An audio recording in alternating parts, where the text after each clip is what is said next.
something humorous are this: incongruity and surprise. Those are two necessary elements for something to be funny. And what I mean by this word incongruity is something like this: that our expectations are different from what reality is. That we build up some expectations for something and then the reality turns out slightly different. I'll talk about that in a little more. And then there's this element of surprise, something that has to do with maybe what we call comedic timing. And that element of surprise is also there when something is funny. Now, we've talked about it philosophically. I'm going to try things a little bit different way now. So, I have 3 daughters, 6-year-old, just turned 4 today, and a 5-month-old, all girls. And our 5-month-old has just started laughing. I mean, really laughing. I don't know if many of you remember this with babies, but there was a time at which all of a sudden they get funny.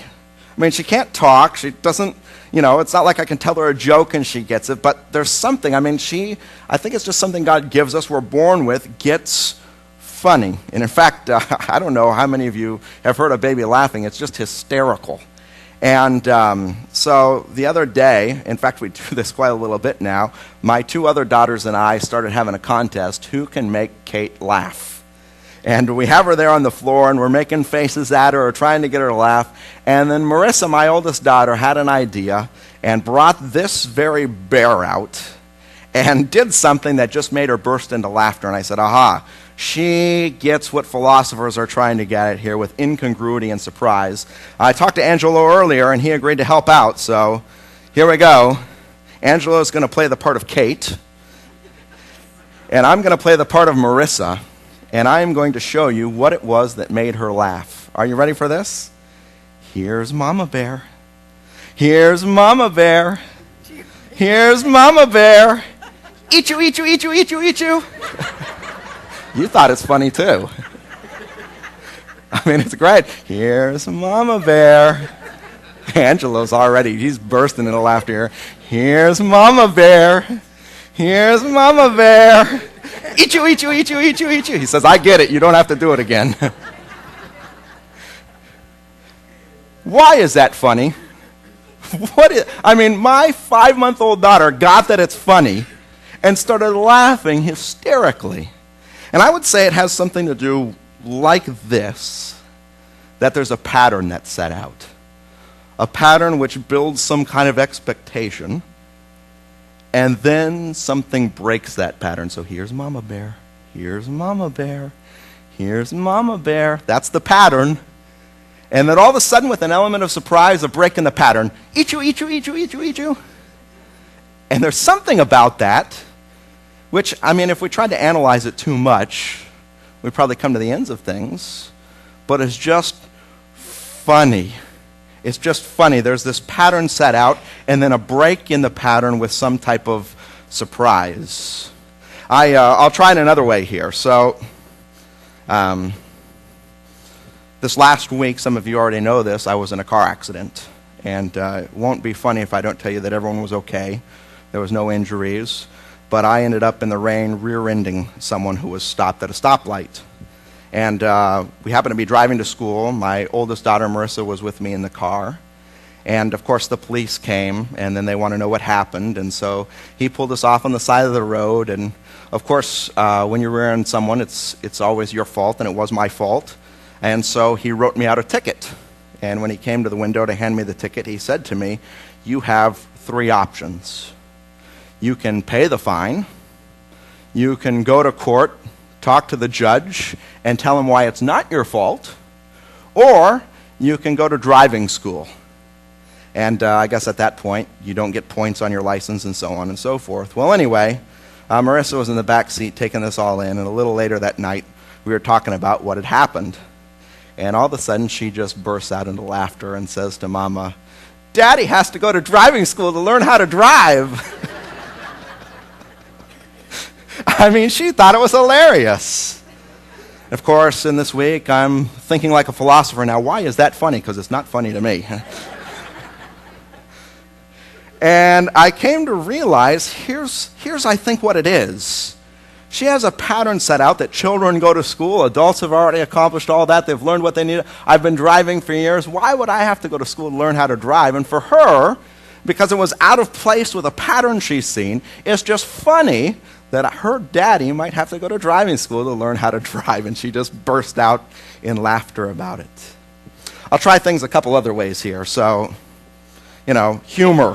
What makes something funny? I'm going to try a couple of just jokes here. They're not just to tell jokes for the point of telling jokes, but if you think they're funny, you can laugh, you can agree with it, but let's analyze what it is that makes these jokes funny. So here we go. The first is a conversation between a U.S. naval ship and Canadian authorities off the coast of Newfoundland in late 1995.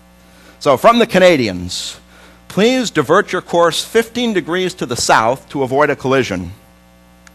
From the Americans, recommend you divert your course 15 degrees to the north to avoid a collision. From the Canadians, negative. You'll have to divert your course 15 degrees to the south to avoid collision. From the Americans, this is a captain of a U.S. Navy ship. I say again, divert your course. From the Canadians, no, I say again, you divert your course. From the Americans, this is the aircraft carrier U.S. Lincoln, the second largest ship in the United States Atlantic Fleet. We are accompanied with 3 destroyers, 3 cruisers, and numerous support vessels. I demand that you change your course 15 degrees to the north. I say again, that's 1 to 5 degrees north, or countermeasures will be undertaken to ensure the safety of this ship. From the Canadians, this is a lighthouse. Your call.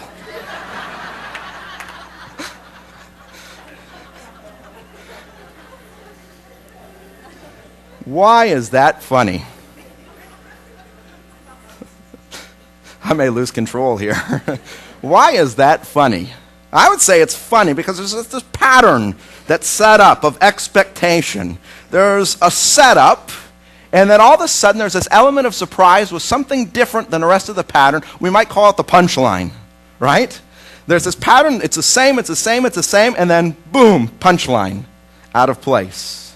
We'll try one more. This is a blonde joke. Sorry to all of you who are blonde, but it's really funny, and I have 3 blondes in my house now, so I thought it was funny. There's nothing personal meant here, but you can take it for what it is.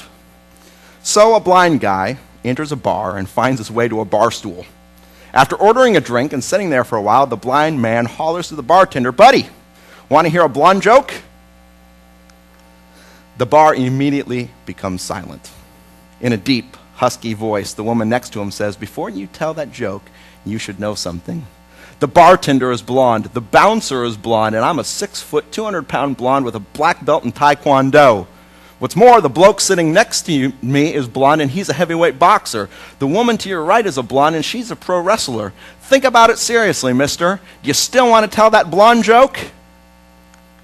The blind guy says, "Nah, not if I'm going to have to explain it 5 times.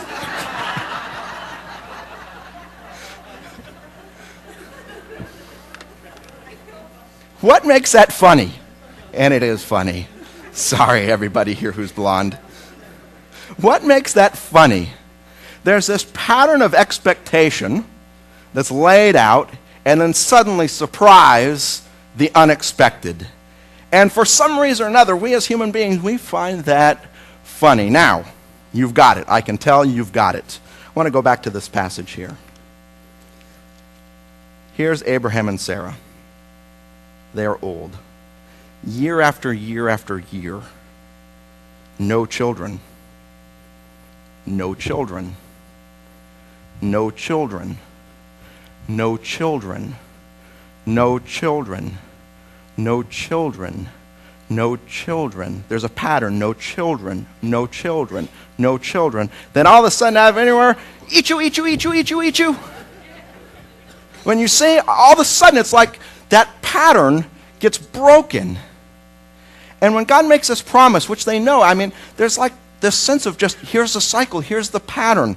This is the way things are. This is the way they'll be. Out of nowhere, there's this unexpected surprise. You're going to have a son. And both Abraham and Sarah, when they hear of it, they find the whole thing funny and start to laugh. And the idea in this passage is this, that we serve a God who wants us to expect the unexpected. And he says, oh, you're laughing now, but you named that son Isaac, which means he laughs, because I, as God, am going to have the last laugh here. And the idea in this passage, and we find it running throughout the Bible, is this. When we, as human beings, get into situations where we believe there's no way, where things are impossible, God can make a way. It's still possible. And we ought to just come to expect by faith the unexpected. In fact, this story becomes a pattern for stories which we find throughout the Bible. And in fact, this is the first instance of a pattern that's going to come up again and again and again and again. I want you to see this. Of all the patriarchs, we usually think of Abraham, Isaac, and Jacob as the three patriarchs. Each of them had wives who were just as Sarah was, without children. In fact, Genesis chapter 25 says this, Isaac prayed to the Lord on behalf of his wife because she was barren.